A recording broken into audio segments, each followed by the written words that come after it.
The National Electrical Code, or NEC, has specific requirements for wiring pool pumps and pool lights. A pool pump can be supplied using NM cable, which is non-metallic sheath cable, in the basement, provided some conditions are met. Firstly, the NM cable is not run underground or in wet locations. Secondly, the NM cable is not run in areas where it will be exposed to physical damage. Thirdly, the NM cable is protected by ground fault circuit interrupter, or GFCI. A pool light, however, must be supplied using individual conductors and conduit or other approved raceway. The conduit or raceway must extend from the light fixture to the GFCI protecting the circuit. This requirement applies even if the pool light is installed in the basement and terminates on an exterior wall.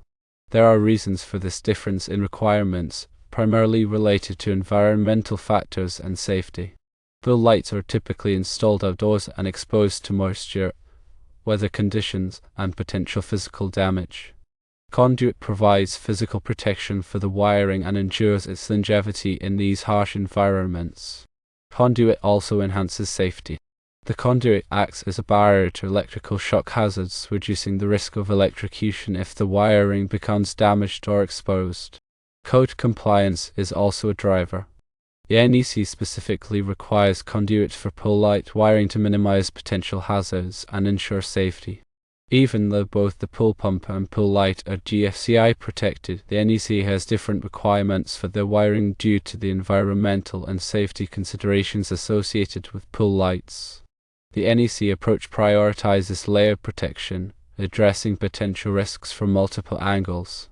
Firstly, the GFCI provides a critical layer of protection against electrical shock by quickly interrupting the circuit if it detects a ground fault. Secondly, the use of conduit for pool light wiring adds a physical barrier, protecting the conductors from environmental factors and physical damage.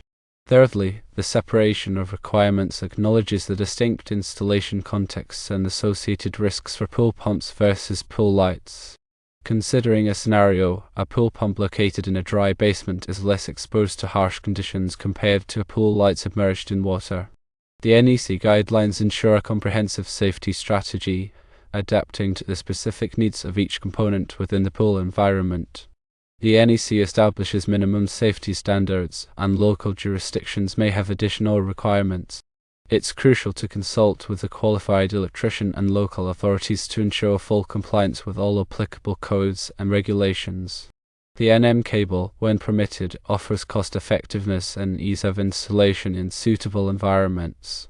However, it lacks the robust physical protection of conduit, making it less suitable for direct burial or exposure to moisture and physical stress.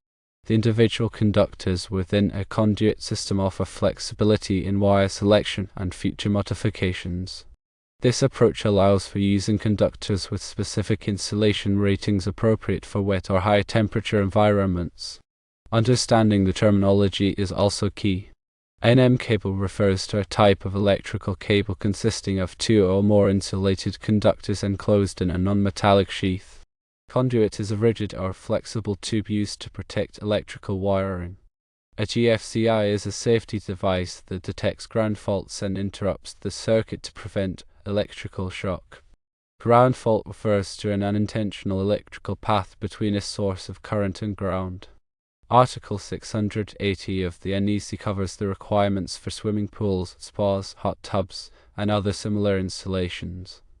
This article provides detailed guidelines for bonding, grounding, wiring methods, and equipment placement to ensure electrical safety in these environments. The ampacity of the conductors must be sufficient for the load they will carry.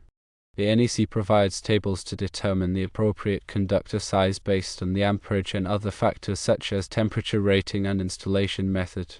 Grounding is essential for electrical safety. It provides a low impedance path for fault current to return to the source, allowing the GFCI or circuit breaker to trip and energize the circuit. Bonding involves connecting metallic parts of the pool and its surrounding structures to create an electrically continuous system. This helps to equalize voltage potentials and reduce the risk of shock hazards. The NEC specifies minimum burial depths for underground wiring. These depths vary depending on the wiring method and the type of location. For example, Direct burial cables typically require a deeper burial depth than cables installed in conduit. Junction boxes used in wet locations must be weatherproof and listed for use in those environments. They should also be installed in a way that prevents water from entering the box. When running conduit underground, it is important to seal the ends to prevent water and debris from entering the conduit. This can be done using conduit sealant or other approved methods. Electrical equipment installed near a pool must be located at a safe distance from the water. The NEC specifies minimum clearances for different types of equipment. Pool lights must be listed and labeled for use in swimming pools. They should also be installed in accordance with the manufacturer's instructions. Regular inspections and maintenance of pool electrical systems are essential for ensuring safety. This includes checking for damaged wiring, loose connections, and proper operation of GFCIs. Consider the scenario of replacing an existing pool light. Firstly, disconnect the power to the circuit at the breaker panel. Secondly, carefully remove the old pool light and inspect the wiring for any damage. Thirdly, install the new pool light according to the manufacturer's instructions and the NEC requirements. Fourthly, test the GFCI to ensure it is working properly. When installing a new pool pump, ensure the wiring is properly sized and protected. Firstly, run the wiring through conduit or use NM cable as permitted by the NEC. Secondly, connect the pump to a GFCI protected circuit. Thirdly, ground the pump properly. The NEC provides specific requirements for the type and size of grounding conductors used for pool equipment. These requirements are based on the size of the circuit and the type of equipment being grounded. When installing electrical equipment near a pool, it is important to consider the potential for corrosion. Use corrosion-resistant materials and coatings to protect the equipment from the harsh environment. The NEC requires that all electrical work be performed by qualified and licensed electricians. This helps to ensure that the work is done safely and in accordance with the code. The code is updated on a 3-year cycle to reflect changes in technology and best practices. Staying up to date on the latest code requirements is essential for ensuring electrical safety. The National Fire Protection Association, or NFPA, publishes the NEC.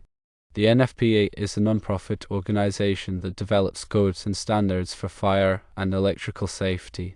The NEC is widely adopted throughout the United States and is considered the definitive source for electrical safety requirement.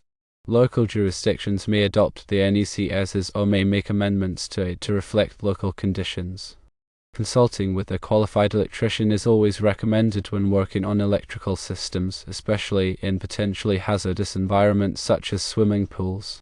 An electrician can assess the specific situation, determine the applicable code requirements, and perform the work safely and correctly. Electrical safety is paramount when dealing with swimming pools. Following the NEC requirements and working with qualified professionals can help to prevent electrical shocks and other hazards. The difference in wiring requirements between pool pumps and pool lights highlights the importance of understanding the specific risks associated with each type of equipment. Pool lights, being submerged in water, pose a greater risk of electrical shock than pool pumps located in a dry environment. The NEC requirements reflect this difference in risk and provide appropriate safeguards. When running an NM cable in a basement, it is important to protect it from physical damage. This can be done by running the cable through conduit or by using other approved methods of protection. The NEC provides specific requirements for the support and protection of NM cable. When running conduit, it is important to use the proper fittings and connectors. These fittings and connectors must be listed for use with the type of conduit being used. The NEC provides specific requirements for the installation of conduit fittings and connectors. When grounding electrical equipment, it is important to use the proper grounding electrodes. Grounding electrodes can be ground rods, ground plates, or other approved devices. The NEC provides specific requirements for the type and size of grounding electrodes. When bonding metallic parts of the pool and its surrounding structures, it is important to use the proper bonding connectors. Bonding connectors must be listed for use with the type of metal being bonded. The NEC provides specific requirements for the installation of bonding connectors.